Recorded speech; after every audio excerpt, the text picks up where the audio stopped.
2 days have been quite fruitful. We have important bilaterals on the side.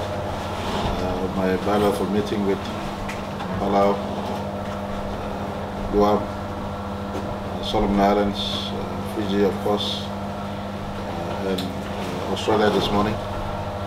Important bilateral conversations that we ran on the side also, as well as combined forum matters. In the forum matters, there's a discussion on the new architecture going forward for the next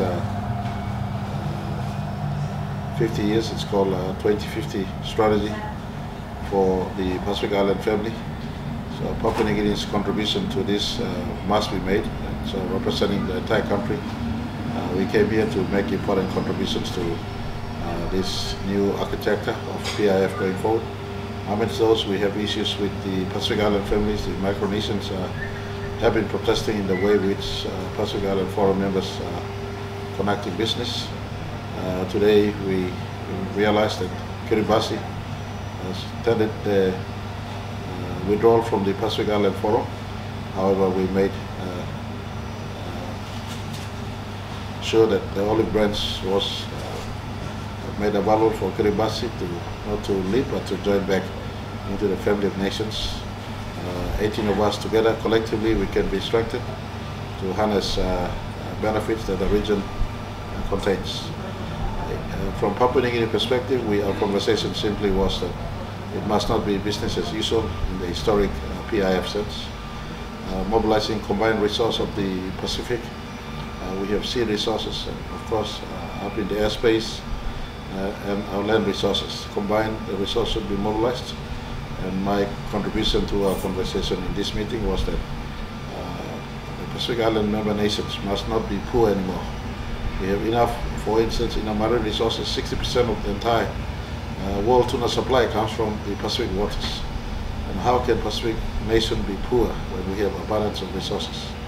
So Papua New Guinea's contribution to this line of conversation was, politics aside, regional security must be, conversation must also anchor on economic security. Every country in the Pacific must be strengthened, and in the life of the next 50 years, as we try to cover prospective future for our group of nations, we must also embrace economic opportunities, and that includes trade within and trade outside, the free flow of commerce, businesses, person to person, business to business, as well as government to government. So Papua New Guinea's contribution to this line of conversation has been security of the Pacific nations must entail economic empowerment, and combined 18 nations must watch on the global scale that we are available for commerce, trade and business. For instance, in the conversation between USA and China, we said you can have those conversations, but some of us cannot compromise our relationship with China. They are our trading partners, and our focus to engage more in trade and commerce will mean we will engage in those relationships. And we invited some of our existing traditional partners come into South Pacific, come into the Pacific nations, not just from a political angle, but more from a commerce and business relationship, more investments, and a special focus on our downstream processing that Papua New Guinea has always been emphasizing. Those were our contribution to this conversation. On the climate change issue, we also contributed to a new proposal.